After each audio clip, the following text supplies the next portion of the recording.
ലോകത്തിലെ ടോപ്പ് 100 യൂണിവേഴ്സിറ്റികളെ പരിചയപ്പെടുത്തുന്ന ഈ പരമ്പരയിൽ ലോക റാങ്കിങ്ങിൽ 100ാമതായി ലിസ്റ്റ് ചെയ്യപ്പെടുന്ന യൂണിവേഴ്സിഡാഡ് നാഷണൽ ഓട്ടോണോമ ദി മെക്സിക്കോ എന്ന പേരിൽ പ്രശസ്തമായ മെക്സിക്കൻ യൂണിവേഴ്സിറ്റിയെ പരിചയപ്പെടുത്തുന്നു.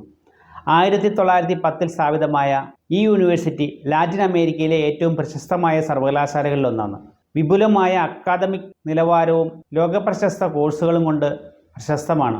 മെക്സിക്കോയിലെ വിദ്യാഭ്യാസ മികവിൻ്റെയും ദേശീയ അഭിമാനത്തിൻ്റെയും ചിഹ്നമായ UNAM എന്ന ചുരുക്കപ്പേരിലാണ് ഈ യൂണിവേഴ്സിറ്റി അറിയപ്പെടുന്നത്. Civil engineering, software engineering, electronics engineering, political science, history, social science, politics, anthropology, environmental science, physics, medicine, dentistry, public health, fine arts, literature ഈ യൂണിവേഴ്സിറ്റിയുടെ ലോകപ്രശസ്ത കോഴ്സുകളിൽപ്പെട്ടതാണ്.